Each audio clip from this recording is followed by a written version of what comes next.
Kehlani, it's so wonderful to see you. Thank you for coming by Apple Music Radio. Happy 10th anniversary to us. We met in 2016. Look at us. I had a photo Should we have had like a little cupcake? Now I feel bad for not providing you a cupcake. It's okay. How's your spirit?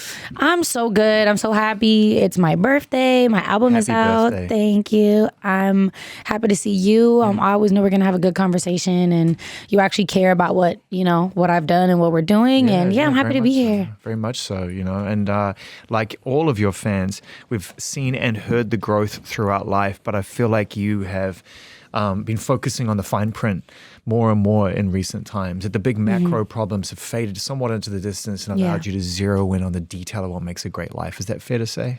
Yeah, I feel like I spent so long trying to just like keep everything going and kind of running around like a chicken with my head cut off, trying to find my little moments of peace and sanity and for myself. And I finally am at this place where like balance is... I have balance. I finally have balance and I'm like not fighting to keep it. I'm just like fully integrated and it's really, really nice. You hear it in the music. It feels like you allowed yourself to receive the songs. I love that. Yeah, that's exactly where I'm at. Across the board, I'm in a receiving place. So yes. So how do you know when there's a song coming? Like when it's time to make it or? When you're receiving it, when the words start to flow and everything starts to happen. I mean, it's so hard to put into words, but I'm never going to stop asking that question. How do you know? How does it feel when you realize that something is channeling? Oh man, I think it's like, it's when it's happening before the words. I know when like I'm in the studio with the producer and the beat is starting to form and I'm like hearing the instruments I want and I'm like, yo, like we should nudge it in this direction or we should get it here because I'm very musically led, not like lyrically led initially. So it's when I'm in there and like we're starting to catch like a thing, me and the producer, and then like I'm already like, playing around and getting melodic. But usually when that first little freestyle of a line comes that kind of cements what the song is going to be about, that's when I feel like I jump into the portal. I'm like, oh, okay. Like when I made Folded, I just kept saying, come pick up your clothes, come pick up your clothes. And then it was like, okay, now we're going into whatever this world is. But it started with that just so I couldn't get that out of my head. So did you know that song was going to change your life? Did you feel it? No, I had no idea. The only one who didn't. The only one who didn't know. I like put the teaser out and like I just teased the intro and then I teased the little I'll let your body decide part. And everybody was like, cute, we're getting a little summer sex song. And then it dropped and they were like, this is emotional. We wanted a sex song. We don't want this. And then like I kind of watch people be like, wait a minute, I can't stop listening to this. Like what's happening? So I do sticky. like this. It's so sticky. I'm very grateful for that song. I owe my life right now to that song. Everything. Well, but your whole life led to that song. Yeah. Oh, amen. Oh, that's true. That's true. The song just reflected the human and the spirit and what you were ready to say. And you know what? I received that. Yeah. Thank you so much. Yeah. There's no luck involved here. That song is a byproduct of a lot of miles underfoot. Yeah, a lot of hours. Experiences. Yeah, for you to find that kind of space in there. Let's just stay with Folded for a second. We never spoke about it, and we're going to go through this album because it is so fucking good. The song with Brandy that Jam and Lewis did. Oh my God, I didn't even know they worked on it, and I heard, and I was like, Jam and Lewis in the house. Yeah, and they've never done a song with her before. That's their first time, so I got to be some type of freaky legendary glue. Mind blowing. Yeah, I'm like, I was saying the other day, because I was shooting the video with Missy and like Monica pulled up and Tyrese was there and I'm sitting there and I'm going, I feel like the kid at the grown-up table. Yeah. Yeah, that's Mount Rushmore. Yeah, I'm like sitting there like, wow, I can't believe I'm in this room with y'all. I feel like I'm intruding almost. No, you're welcome. And here's a cool thing about that. And that's what they said to me. Yeah, because Janelle Monáe said to me one thing, I love to share this whenever this comes up, this idea of how does the gravity work? How does the intangible become tangible amongst peers to fans to friends? Yeah. And it really comes from the fact that they hear and see themselves even somewhat spiritually or subconsciously in you because you are formed out of them. Yeah, I'm just a byproduct of them. Yeah, but not in a Xerox way, in a chemical way. Yeah. You carried them with you because they moved you and changed your life. Absolutely. And then they're like, I kind of know this person. Yeah, they recognize us. Yeah, for sure. So there's the connection. Getting back to Folded, it started to happen. It started to move. It started to become a thing. What did you see people really recognizing in the song that was connecting as you were performing it and as you were getting reactions? And we talked about the emotion, but where do you think the connection is there?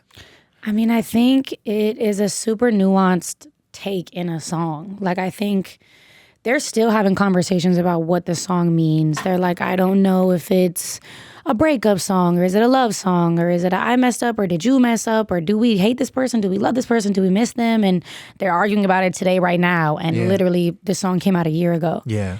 And I think the folded clothes element is a big giveaway to me, because it's like even through hatred, it's like I still took the care time, enough. to fold these clothes. And I start the song off by saying, like, I shouldn't have walked away. Like, I probably should have just asked for some space. I overreacted. Like, I'm starting the song saying clearly something happened, but my issue was that I blew this up.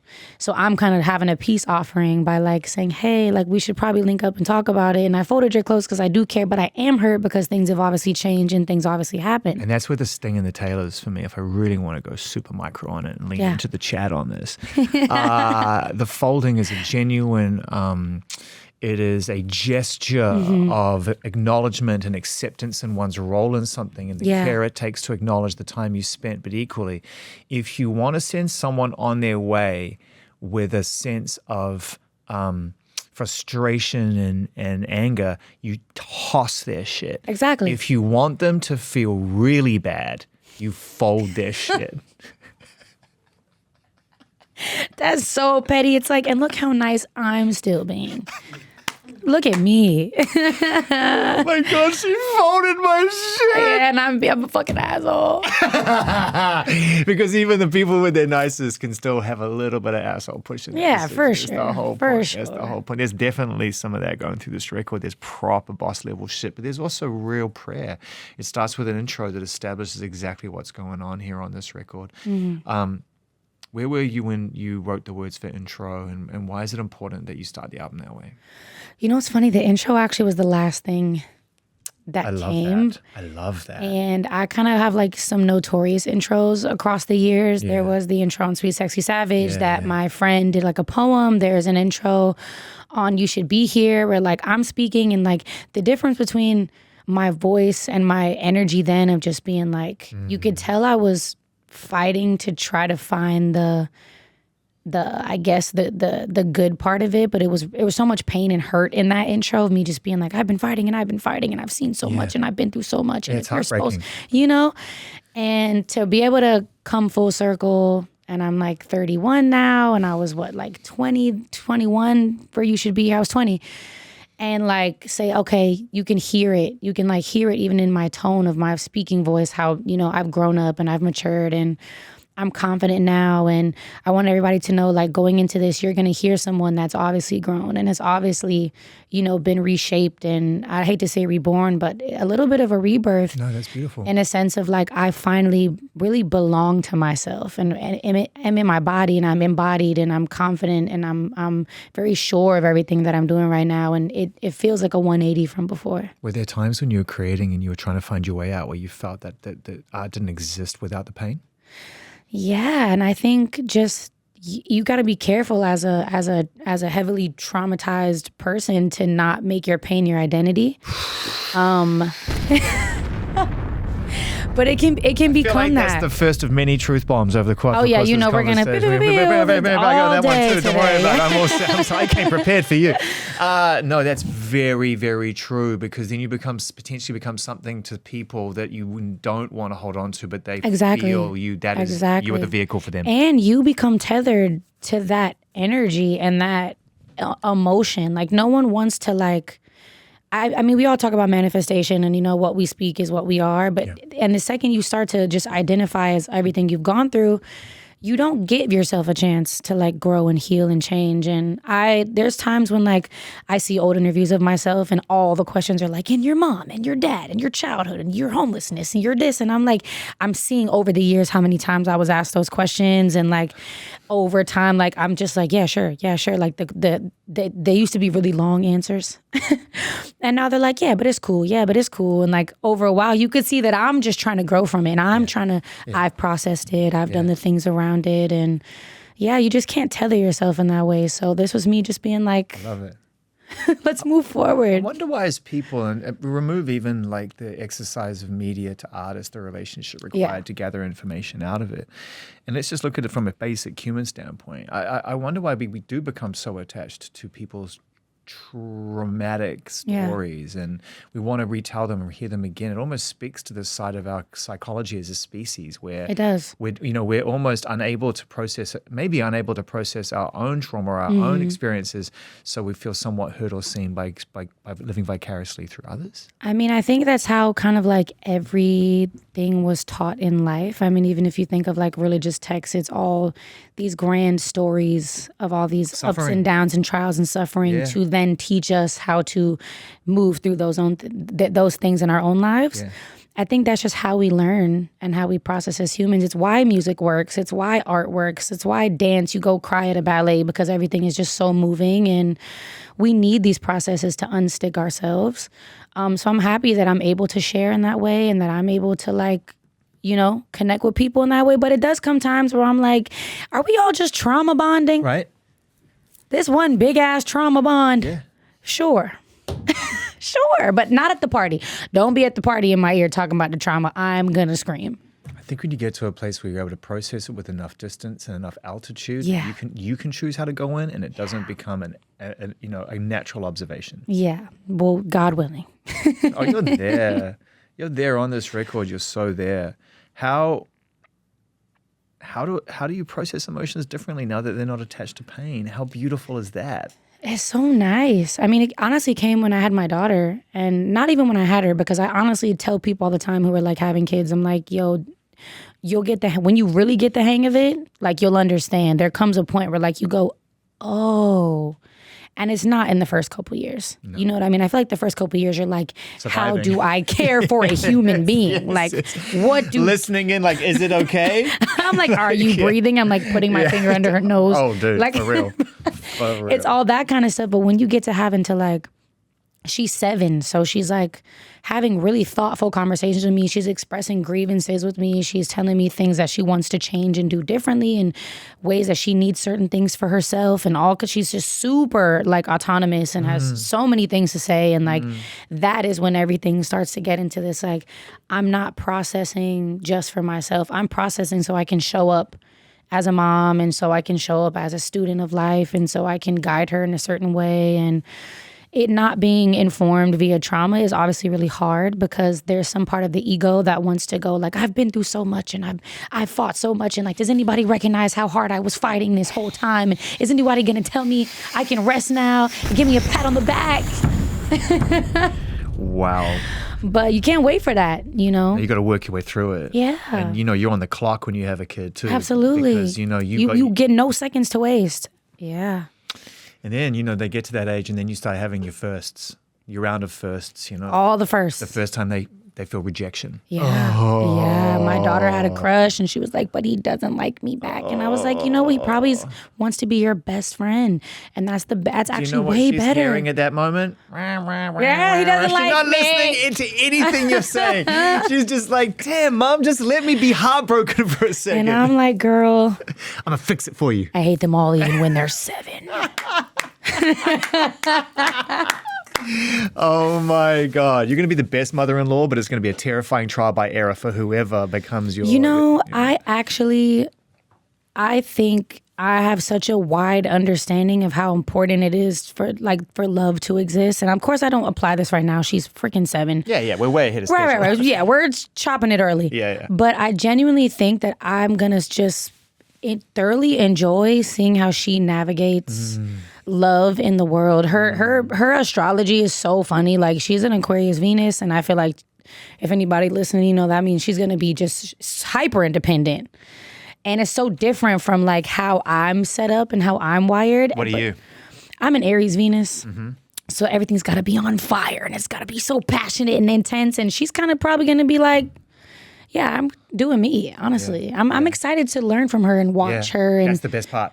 Yeah, and like encourage her when I can, but I'm very hands off in the way of like she leads and I course correct when it gets out the way, but I don't tell her these are how things have to go. She knows what mommy does. Yeah, for sure. Yeah, and she's a fan of your music. She loves it. She's like has perfect pitch, has freaky deaky melodic like input. Like she's doing her own runs over stuff, and I'm like catching her while she's in the bathroom, like in the shower, like singing her own versions. And I'm like, hold on tight, Mum. Hold on tight. Hold on tight. Who is that? Because they are by their very nature meant to be better than us, and it's the beautiful she's thing already, about it. That's what I mean. She's and so light years ahead of me. I have experience in this department, and some of my friends have often said to me, "Do you get worried about the people you love the most going into an industry that you know as well as you do, and how hard it is?" And I say no, because we need good people to keep stewarding this. She's got to change the world. She got the tools to do so, and I totally think she will. Yeah, thanks to you. My gosh. So good to see you. Nice to see you. This album, wow, it's so good start to finish. Absolutely incredible. Thank you. From intro, I love how you gave Wayne the space to really start the album in earnest. Yeah. And you didn't come in there and take the first beat. You just waited to reveal yourself after the goat. Back. After the goat. Uh-huh. That was obviously a conscious decision. Yeah. Talk us through the thinking process. So, when he sent the verse back, my only requirement to Lil Wayne was that he must flick the lighter. When I sent the song, I said, I have one request. I will never tell you what to do in this life, my king, but I need you to flick that lighter. Yeah. I need it, because what I wanted to happen on this album was I really wanted all the features to feel this like joyous return to what they truly love to do, which they didn't really know what type time I was on. They was like, okay, like, well, I don't know what kind of song you're gonna send. And like, the last album, and we, then we heard Folded, and like what we've heard from other people in the industry, you're kind of like taking it back to your roots, and like, what is it? And then they would get the song and they were like, oh. They were like, oh, I love this. I get to do my thing. Thanks for thinking of me and not just yes. So exciting. And he didn't send the verse initially back, I think, even in the beginning. But I'm like, how crazy is it to start the album and you hear the lighter flick and he says my name, and it feels so celebratory and such like I get to step back and just say, take your place and do your thing. And it's a really beautiful, generous gift to not just to yourself and to Wayne, but to us as fans too. And it really heightens the anticipation of you arriving on this record. Yeah. And opening your mouth and we hear the tone and we hear the words and the truth. And it's like, oh, wow. It's beautiful. It's like it's the kind of thing that I remember some of my favorite rap records used to do, is they would just allow other people to step in and then they would come in. And like, all right. It's a little confident. Yeah, it's confident. It's a little like just know by the time you hear my voice, it's going to be great, but just enjoy this right now as a fan, because I'm a fan. So I got to fan out. This is my favorite thing to do. Confidence is an essential part of the equation. It doesn't come easily and it's not always present. And in fact, great art gets made in a very unconfident space. That's where vulnerability can exist too. But now that you have achieved this hard-earned confidence and and you bring it with you, how kind are you to your former self when you didn't have it? I don't think I spend too many conscious moments, which I probably should, like really looking backwards. Do you do therapy? I do therapy. I've been in therapy for a very long time, to the point where I had to start going into other alternative routes of therapy, because I got to the point, the 4-year mark with my therapist, and we're kind of just like looking at each other like, so you want to play a game? Like, you clocked therapy? It's only so many body scans I can do. Kehlani clocked therapy. It's like you have clocked the game. I mean, when you're getting to the point where like you're saying things and you're like, yeah, but I know where that comes from. I knew what other option I had to how to behave in this situation. Yeah. I know the thought process of where I was. Like, I should have taken a beat before I, like, you're starting to. You're right. You're like, what I'm repeating myself. If I'm not going to learn this lesson at this point, when am I going to? And girl, I'm paying you so much money. Like, what are we talking about? Yeah, there's that part. There is that part. So what did you take it from there? I mean, if you're in a situation where, okay, therapy's waiting for me, it's always there for a tune-up, but how do I stay present? How do I now start to process what's going on in my life today and applying that? It's really God. Like, it really is. Like, I wouldn't say I ever lost faith in life. I was raised Christian. And then the woman that was taking me to church, my grandmother passed away. So there was nobody else who had time or had a church relationship to then take me. My mom took me to the ashram a lot to meditate. She was always very spiritual.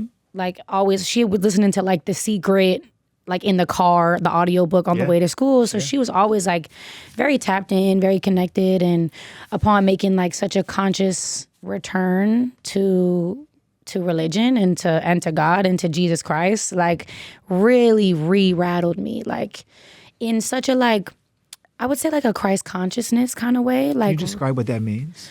Really removing the parameters of like structure and religion and like this kind of like very human applied thing to this massive, very high IQ, very smart, very deep thing that is, you know, Jesus' journey. And just, I have so many moments where like, I guess in the past this would have been sarcastic, but now it's so real. I will say, what would Jesus do?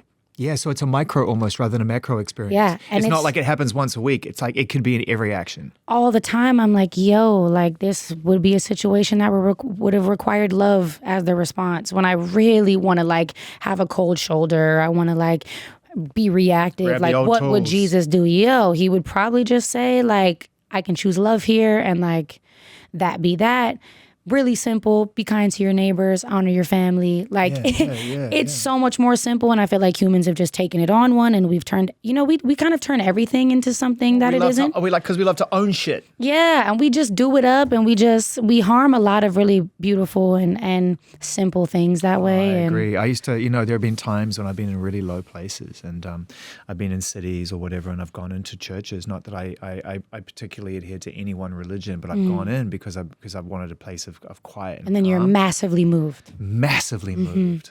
Yeah. And I'm just overwhelmed by the beauty all around me. Yeah. And about, you know, the fact that, and I really have always walked out of there going, you know, I just experienced something that has collected soulful and spiritual moments and held it in this beautiful holding place. Container. So you literally go in and you're just like, whoa, I'm in this wonderful swirl. Simple. It is usually about just the songs, somebody sharing a passage that they're relating to your everyday life.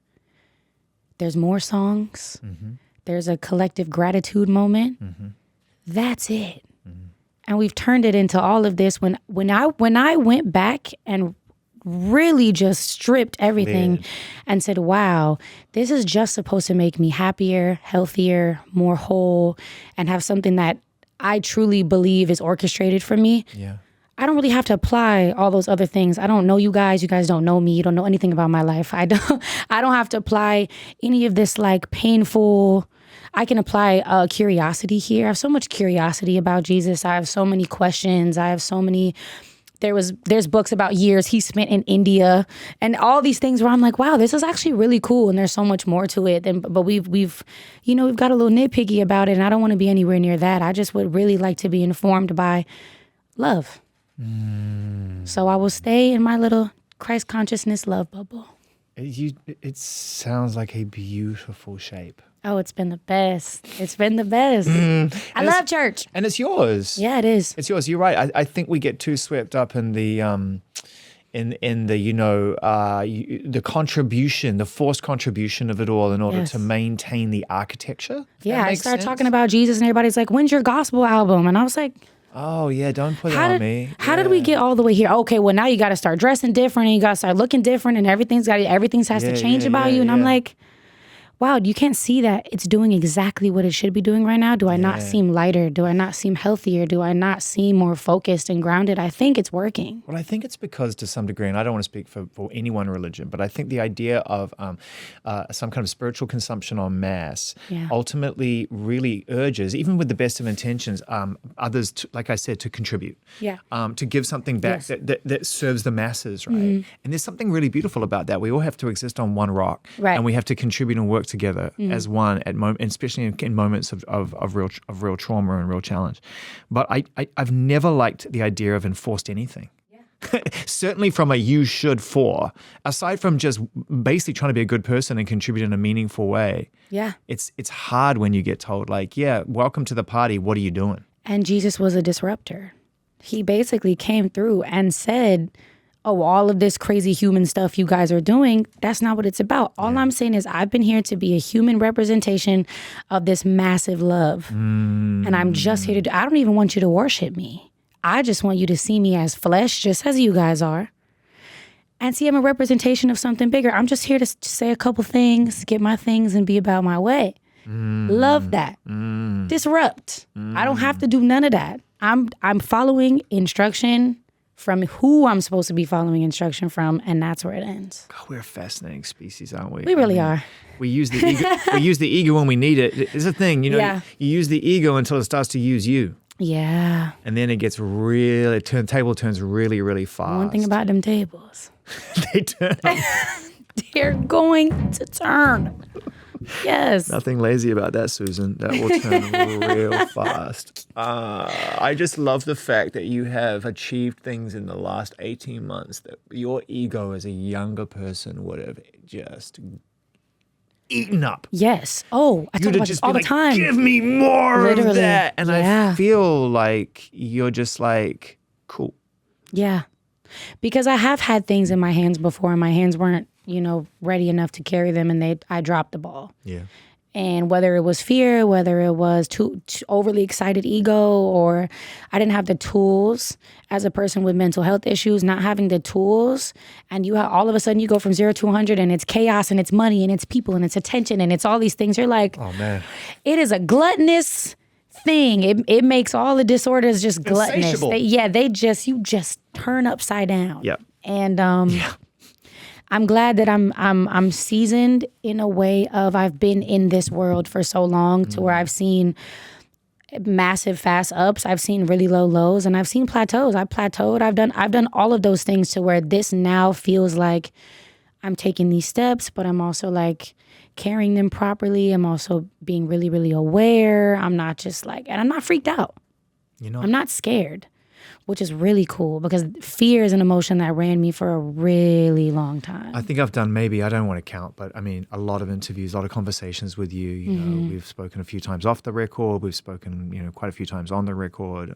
It's not for me to put them in any kind of hierarchy or category in terms of that's for you to understand your growth. But it is beautiful to have an honest conversation with you where you do not feel afraid or seem afraid at all. I appreciate it because I know I have been. Yeah.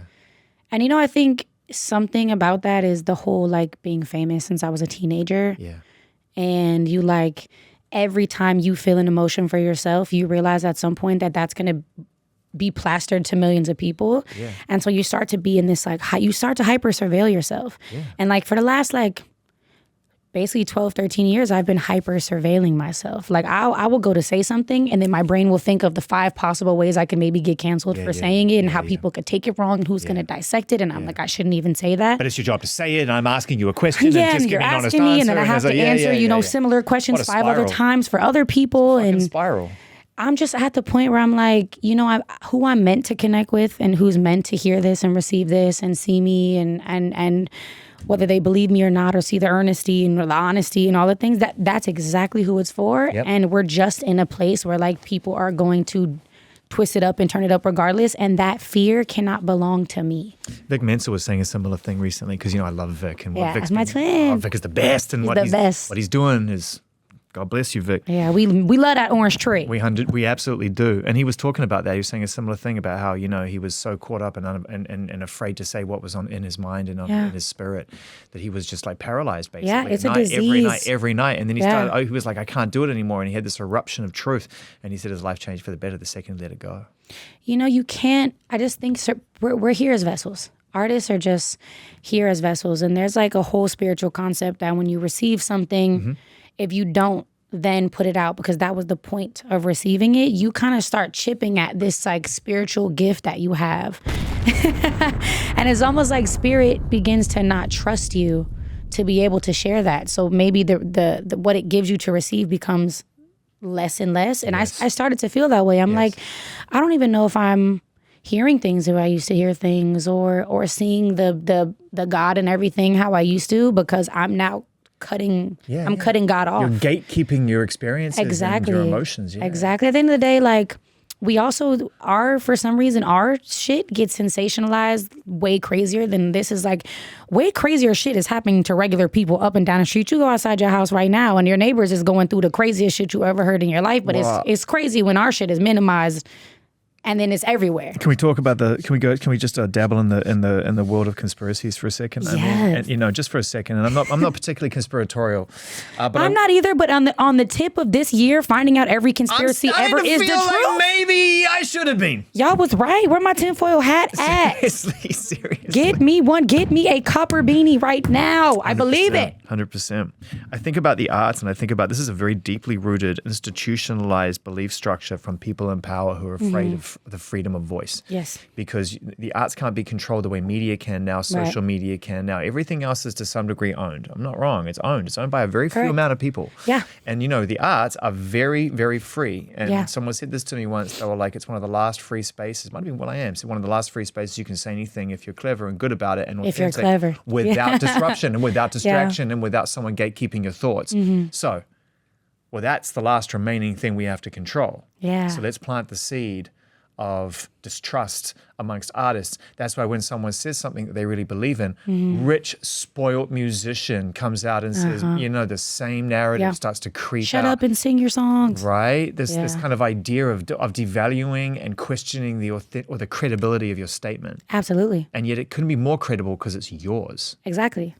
And it's this tired, it's this super tired, we must not know anything, or we're so privileged we couldn't possibly relate to the people that we're speaking about, when it's like, do you guys think we're all Nepo babies? Do you guys, it couldn't be the ones of us that literally were homeless before or came up from nothing and was dropping free songs on SoundCloud and was begging people to come to our concerts that had freaking 60 people in the room. It's not their point. Someone the other day, this is so funny, I have to say it. Someone the other day said, it's interesting that I chose to perform my song Folded at the iHeart Awards in a laundromat because there's no way that I'd be in the laundromat. And I did that to then be relatable when I should have stuck with the cleaners. I ain't had no washer and dryer growing up. I've been in the laundromat. My mother still goes to the laundromat. I'm not laughing because of the undeniable truth of it. I'm laughing because it's just such a shitty base couch it's take. It's so shot the fuck out. I'm sorry, it's shot the fuck out. Yeah. There's no way I've been to a laundry. Me and all of my garage tattoos. There's no way I've been to a laundromat. It's fucking ridiculous. But you heard it here first. I've never been to a laundromat. Thank you. Some fucking truth at last. Some truth at last. We all know you've been bougie from the day you were born. This is all like a fucking lie. Hello? Obviously. Look at me. No, it's not the point. The point isn't whether or not you had a tough upbringing and that's factually correct or you didn't. This. The point is they don't speak your truth. Yeah. Do as you're told. Yeah. It's crazy. I mean, and we've never been, that's just never what art has been about. Art has been such a key point in political history. In war, there was the Beatles. Yeah. You know what I mean? There's Nina Simone. There's so many parts where things were just an artist saying, they're probably in the room by themselves for all we know. I have a thought. I have a passion about something. I have a good feeling about something. I'm just making a song. Did we know that these things would then become... Well, yes and what no. They become? Your consciousness, I'm sure, would never pick up on it, but there is something very beautiful and spiritually connected between the artistic process and the reality of what we live in. It's a bit chicken and egg, but I can never figure out at times which one comes first. It is chicken and egg. And I'm sure you've had moments where you're like, which came first, the song or the experience? Because I feel like they're circling each other in this ballet right now. There's been some freaky manifestation moments in my life where I wrote the song or wrote the album and then I lived it afterwards and everybody then confused the timeline. Yeah, that's what I'm saying. And was like, this must have happened before. And I'm like, no, I think I got to be careful what I write. And that becomes a problem because then you're like, I don't want to speak into existence, but I feel it so No, clearly. I lived my last album to the T. And I was like, wait a minute, is this my fault? Crazy. I did this to myself. Crazy. Afterwards. Yeah, it was crazy. Going in circles. Whole time I'm just like, I want to make a conceptual album and I have concepts I want to think about. And I live the fuck out them concepts. Yeah, because your voice inside was just like, I hate to break it to you. It's going to happen one way or the other. I got to start just writing. I need $1 million. Congratulations on your $1 million, by the way. I want to save the world. You know? Congratulations on saving the world, by the way. Speak it into my life. I said at the beginning of the conversation, one of the things that really jumps out across this body of work is not just that the songs know each other so beautifully, and that each one of them holds their position in this overall experience in such a lovely way, but the quality of the music is who you worked with and how you brought it to life. You know, I'm obsessed with your vocal lines, your runs. I'm obsessed with your harmonies. I know you work really hard on those. I'm obsessed with the. Hey, you know, I got a little signature scale thing happening. You really do right have now. a signature scale thing in there, you know, and I love it. So how much fun was it to perform these songs and give us some examples of some moments as you're making the record that just kind of like were out of the box spiritually beautiful? You know, I think writing is one thing and then vocals is one thing. And that was something that I admired so much about what Brandy and LaShawn Daniels had. Him knowing her capabilities and then using his little freaky deaky mind, you know, rest his soul, to create this like universe of like choices that were hers that this generation really got to learn from. And when I met Dixon, who I love so much, and the way that we work together on vocals is like usually me trying something, him telling me I can sing higher than I think I can. Me saying I can't sing that. Him being like, you've done it before. You can do this live, so you can do it in here. You can reach push it. Yeah. Or me being like, no, I think I need to do that 5 more times. And him being like, you got the take like 10 times ago. But we treat all of these things differently, creating the actual song. I go and live with the song for a while. And then I go do a recut, because usually when I'm first writing the song, I really consider my songwriting and me as a vocalist 2 completely different things. And I also like low-key produced a lot on this album. It was a lot of like my sound choices and what I wanted it to sound like, and put that there. And that's high key. Yeah, high key. So once we get, you know, the beat right, and then we sit and we write the song and we spend time diving deeper into that world, my favorite part is getting to then take it. And we recorded almost everything, the final cuts, in my room, which was really awesome. That's like just me, my engineer, and Dixon, or me and my engineer, and just kind of like zoning in, and like, now I know the song, I get to live with the song, I get to play with it and add inflections where I didn't have it when I was writing it. And that's the funnest part. And as far as like spiritual experiences, it was really cool to build that song, that Brandy song, and imagine like what she would sound on it. Because we didn't get to do it together because she was on tour. Yeah. And actually all of those backgrounds are me. And I was like, I just know she's about to send me 152 backgrounds. And she said, I love you so bad, and here's my verse and my bridge with you, and I didn't have time to do these backgrounds, but girl, you handled it for us. I said, I can't believe this. In the best way. In the best way. Because there's also that's people the fan talking. Exactly. I'm like, I couldn't wait to see what little crazy thing she did. But then all them runs, Jesus Christ. And you know, it was cool because Brandy... She super surfed the song. She did. You know, she actually did the thing that most artists wouldn't do, a lot of artists wouldn't do, and that is parked her ego at the door and served what was best for the song in that moment in time. Yeah, and also she just like is so invested in the song being the best that it is. Like she's literally like, let me know if you need more, let me know what you want to do, let me know what this is, I believe in you, I love you. Like, it's actually unreal to me that my hero is a good hero to have. You know what I mean? So like reassuring, isn't they it? say don't meet your heroes, but I met the fuck out of mine, and now she's like, that's my girl. That's going to be the name of my book if I ever write one. Copyright this shit. Meet your heroes. Meet your heroes. Because I have literally had nothing but an incredible lifetime of experience. Yeah. And learn from the greatest people on the planet. And that's been my experience all over this album with all of these features. I really wanted to like get people that I really adore, and all of them just poured so much into me, and it was no bad experience. It was not a single moment of ego. Everybody was like, well, I really love this. They check on me. They speak to me outside of this. Like they're invested in what's going on right now, not just, oh, I have a little verse on your album. It's such a real thing, and I'm grateful. I'm grateful. Nerd alert. Nerd alert. I'm getting into this one. Jam and Lewis. Yeah. For me, and anyone who knows me knows this, and anyone who's a regular listener knows this, are just all time for me. Great. As they should be. Time. You know, their ability to write these songs that make you dance, that give you this dynamic thing to connect to, but you're crying. Yeah. The emotion like comes along for the someone's ride. talking about sex, but like you're crying. Yeah. But like they take these really big, tough guys and they make them cry. Yeah. Like in while they're singing these songs. Like it's just unbelievable what they were able to achieve. And I mean, that's just, I mean, look, from New Edition to Janet Jackson to, you know, Human Lead to yourself to across the board, it's just unbelievable. Yeah. So let's just nerd out a little bit. What was the experience like getting to work with them? Simple question. You know what was the craziest thing ever was I pulled up to this studio. They have like a compound. And when I say every inch of the wall, I'm talking it's a warehouse. How is every inch of the space just covered in history? I know. Like photos and accolades and trophies. And Jimmy Jam walked me around and was like, this is the piano I played on Doesn't Really Matter. Like, this is the piano we used on I Get So Lonely. Like, I'm literally like, and there's separate ones. They're two separate. There's like a million keyboards. They just have like Grammys and cases, and it's. I was walking around like low key freaked out.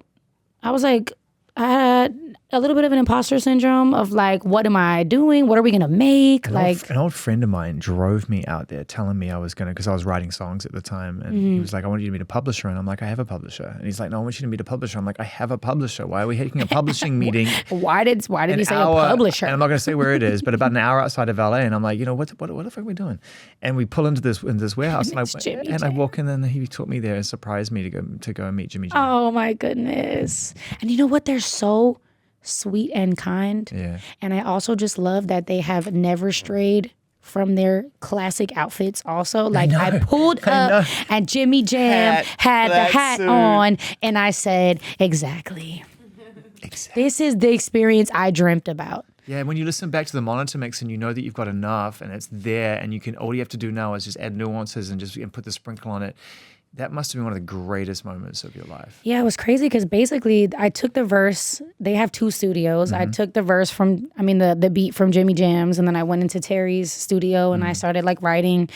And I was just super underconfident about the song. I remember leaving and being like, I don't know about this. Like, I don't know if that's the song for the beat. Like, it's not my best. We lived with it, we rewrote it, and then what they like turned it into, and when they came to the studio to do final cuts and final editions, and them like pulling out all their keyboards and giving me notes and vocal producing me, and like them just not letting a single thing get cheated. Yeah. Like they were like, no, we're gonna need 8 more stacks just on that word. Oh, it's legendary. You've seen the footage of Janet flipping out, right? You want 16 of them on that word. You can have 32.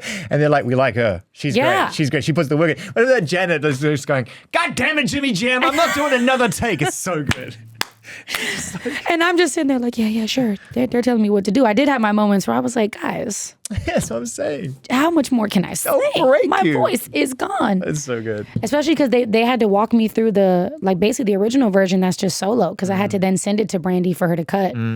So I'm singing this and I'm like, God, you don't want to just let her have it? Like, they're like, no, we need to make sure you get this version so we can send everything off perfectly, because they're crossing their T's and they're dotting their I's. And it's such a level of quality that is so missing from like our generation in general. I really don't want to separate myself or seem like I'm separate. I think a couple of statements I've made recently have come off like I was like separating myself from like my peers in R&B, and I was definitely a part of the like laziness for a long time of just, but it's. I mean, cut the record, put the record out, make another record, and just keep it moving. Yeah, do it sound good? Y'all feel it? Do a slap in the car? Cool, we can move on. Yeah. But there's just this application of like extreme attention to detail that like the OGs had, that was like, you're going to feel every bit of this and we need to comb through it, so that even if we press play on the acapella or we just play the beat or we just play the bridge, that like you still feel the same way about the song. And it was such a cool student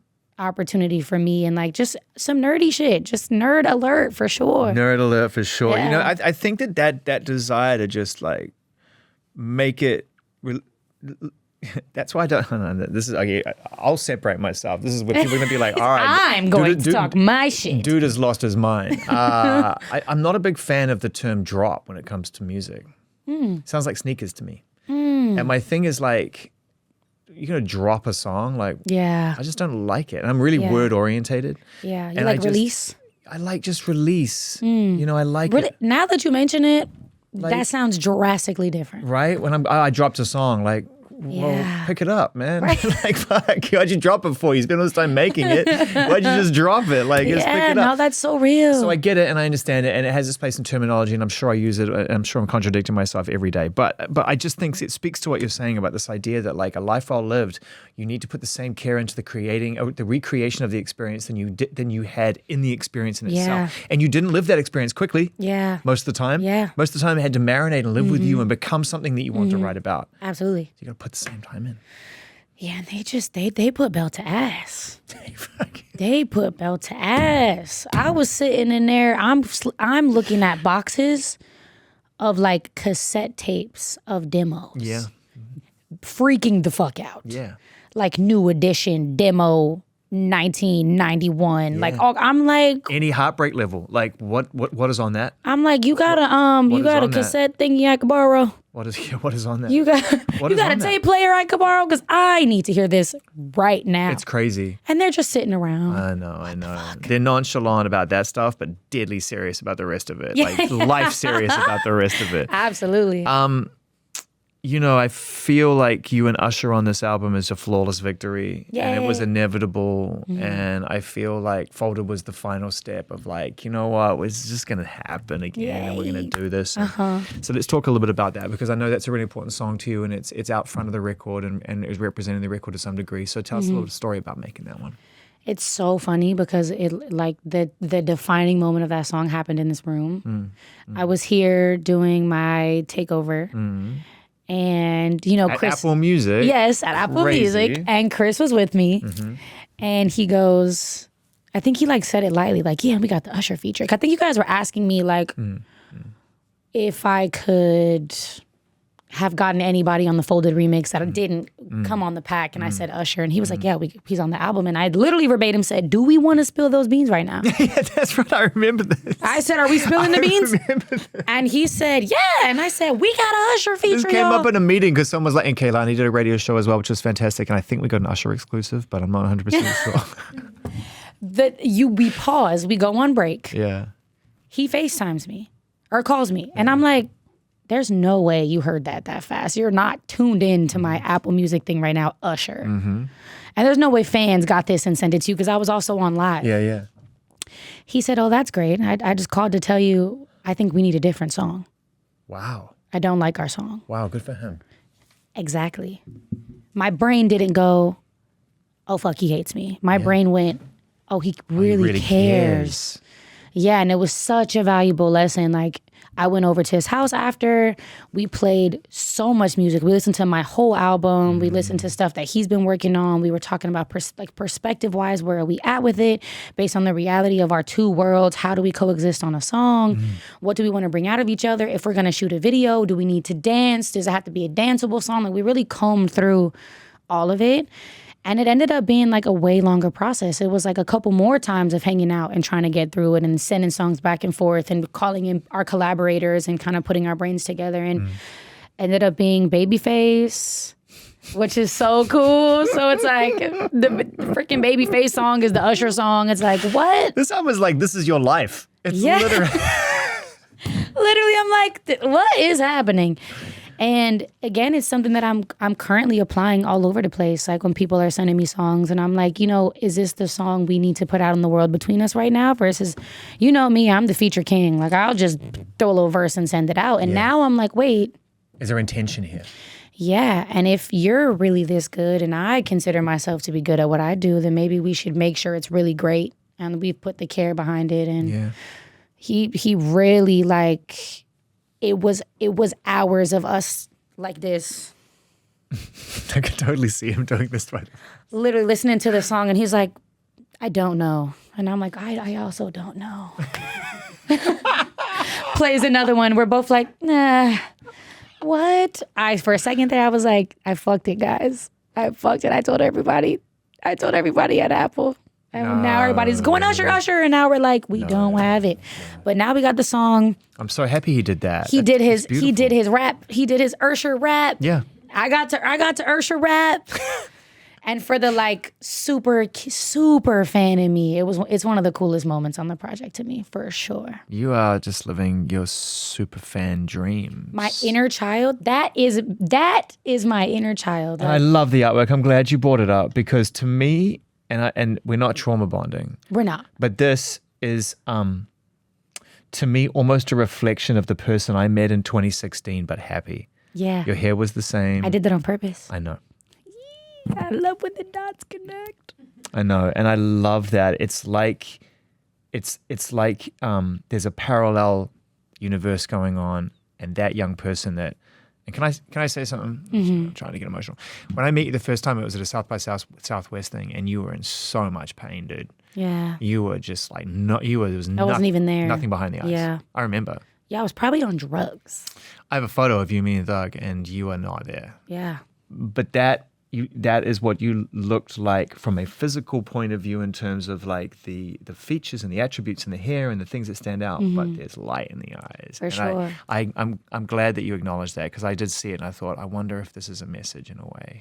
Yeah, it's even from like the same like side angle of that first album. You know, when that first album came out, I had ended up putting it off for like 6 months because I went through that massive, giant, heartbreaking thing in 2016. And I remember my 21st birthday and thinking around like, I'm going through this at 21 and like people are smacking me around like I'm in my 30s and I'm like basically a kid experiencing this and still had to thug through releasing that album because the label was like, we've held off for so long. Like we're behind you. Let's just press the button. I had fully been like, I never want to be seen in public ever again. I never want to go outside. I was experiencing so many mental health issues and I moved to New York and all these things were happening and touring the album was rough. It was like having to get up every day and face so many fears that people were just completely unaware of. And to be able to like say, I wish I could go back and like this person could tell that person in that cover, like, yo, you're about to do it.